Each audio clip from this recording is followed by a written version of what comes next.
From the outside, the house looked ordinary.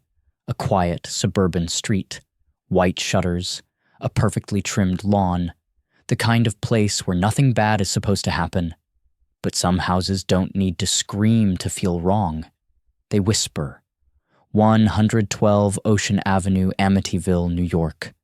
November 13th, 1974. Inside the house, 6 people were asleep. Ronald DeFeo Sr., Louise DeFeo, and their 4 children. At some point during the night, a rifle was raised. 6 shots were fired, one by one, room by room. Every body was found face down in bed. No signs of struggle, no defensive wounds, no attempt to escape. The most disturbing detail wasn't the blood. It was the silence. Neighbors heard nothing. No screams, no gunshots, no panic. When police arrived, they couldn't understand how a single person could move through the house, fire a high-powered rifle, and not wake anyone else. This wasn't a crime scene filled with chaos. It was controlled, methodical, almost ritual-like. At first, the killer claimed it was the mafia. Then the story changed. Ronald DeFeo Jr., the oldest son, confessed. He said he killed them all. But later, he added something else. He said voices told him to do it, and that was only the beginning of the nightmare tied to this house. Ronald DeFeo Jr. was arrested quickly. His confession seemed straightforward at first. He admitted to killing his entire family, but the details didn't line up. 1 man, 1 rifle, 6 victims. Ballistics experts questioned how no one woke up. A rifle that loud should have shaken the entire house. Yet every victim stayed in their bed. Then came the inconsistencies. DeFeo changed his story multiple times. First, he acted alone. Then he claimed his sister helped him. Then he said strangers were involved. Then he went back to acting alone again. And then he mentioned voices. He said the house spoke to him, that something inside the walls pushed him, that he didn't feel like himself when it happened. Psychiatrists later diagnosed him with severe mental illness. The court rejected any supernatural explanation.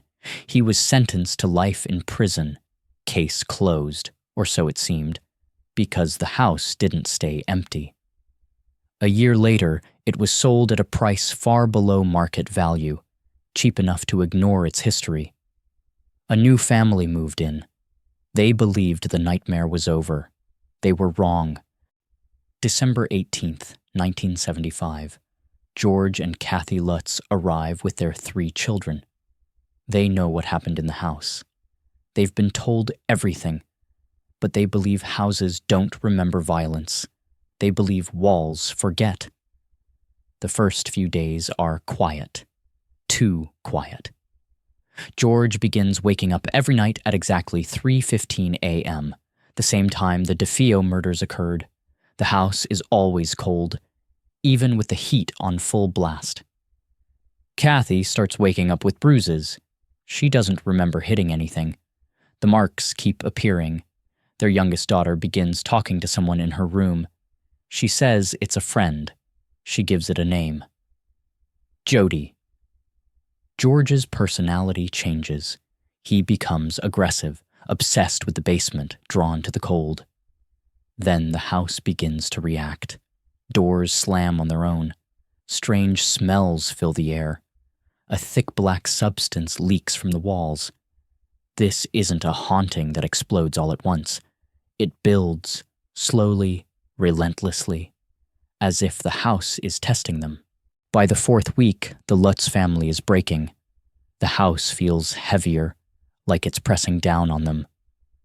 George stares into mirrors and says he looks older. Kathy claims she's lifted off the bed while sleeping. The children refuse to sleep alone. One night, the front door won't stay closed. Another night, toilets overflow for no reason. Then comes the final night. The house is freezing. Their breath is visible in the air. George hears voices. Kathy smells decay. The children are screaming. They don't pack. They don't take clothes. They don't look back. They flee the house in the middle of the night, leaving everything behind. They would never return. Later, skeptics would say it was all a hoax, a story created for fame and money, books, movies, interviews. But one fact remains untouched. Something happened in that house, whether it was paranormal, psychological, or something far worse. And the house at 112 Ocean Avenue still stands today, silent, waiting.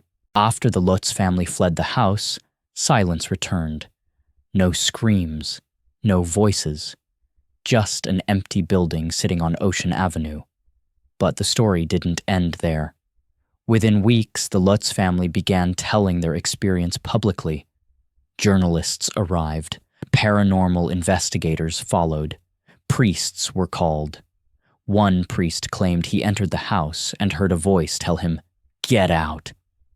He later reported developing blisters on his hands and face. Photos surfaced. One image, taken during a police investigation, appeared to show a child's face with glowing eyes staring from the darkness of the staircase. The media exploded. Soon the story became a book, then a movie, then an entire franchise. But with fame came doubt. Investigators began asking questions. Why didn't later owners experience the same events? Why did the Lutz family's stories change over time? Why were some details exaggerated with each retelling? Skeptics accused the family of fabricating the haunting. They pointed to financial contracts and publicity deals. They claimed the entire story was a carefully constructed lie. The Lutz family denied this until the end of their lives. And the house remained. No hauntings reported, no violent outbursts. Just an address people whispered about, which raised an even more disturbing question. What if the house wasn't haunted at all? What if it simply broke the people who entered it? Psychologists offered another explanation. The Lutz family moved into a house already soaked in violence. They knew the murders. They knew the details. They knew the hour. That knowledge alone could plant fear. Stress can distort memory. Fear can create physical symptoms. Minds under pressure can generate shared hallucinations. There's a name for this. Folie à famille, a shared psychosis. One person feels something first. The others slowly follow. George was under immense stress. Financial pressure, a new family, a violent house. His behavior changed first. The family followed his fear. The house didn't need ghosts. It only needed expectation. But this explanation doesn't answer everything. It doesn't explain the DeFeo murders. It doesn't explain how no one woke up. It doesn't explain why multiple investigators reported feeling overwhelmed inside the house. And it doesn't explain why so many people, even skeptics, describe the same sensation: pressure, oppression, a feeling of being watched. Psychology explains fear, but it doesn't erase it. Today, the house still stands. 112 Ocean Avenue has not been destroyed. It has not been abandoned. Life didn't end there. But it changed. The address was officially altered. The iconic eye-shaped attic windows were removed. Renovations softened its appearance.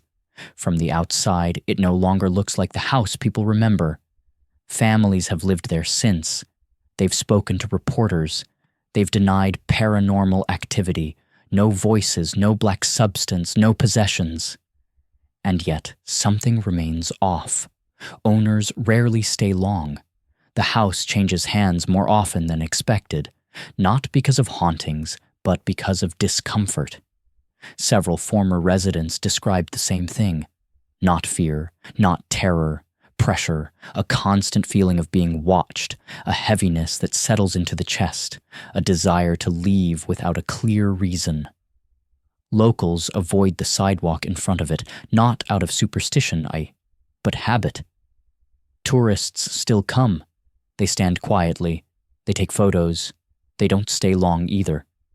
Because whether or not the paranormal is real, violence leaves a mark, not on walls, not on floors, but on human perception. The house doesn't need to be haunted anymore. Its history does the haunting for it. So what really happened in Amityville? Was Ronald DeFeo Jr. influenced by something beyond his own mind? Were the voices real, or the result of a fractured psyche? Did the Lutz family experience a genuine haunting? Or did fear slowly take control once they stepped inside a house already marked by violence? Psychology explains stress. It explains paranoia. It explains how fear can spread within a family. But it does not explain the silence during the murders. It does not explain how 6 people never woke up. And it does not explain why so many unrelated visitors describe the same heavy, oppressive feeling inside the house. The paranormal theory fills those gaps, but offers no proof. The psychological theory offers logic, but no closure. And that's what makes this story endure. There is no final answer, no clear truth, only a house, a crime, and decades of unanswered questions. Maybe evil doesn't need to move. Maybe it doesn't need to show itself. Maybe it simply stays in places where something terrible once happened. Pause. And maybe that's why Amityville is still remembered.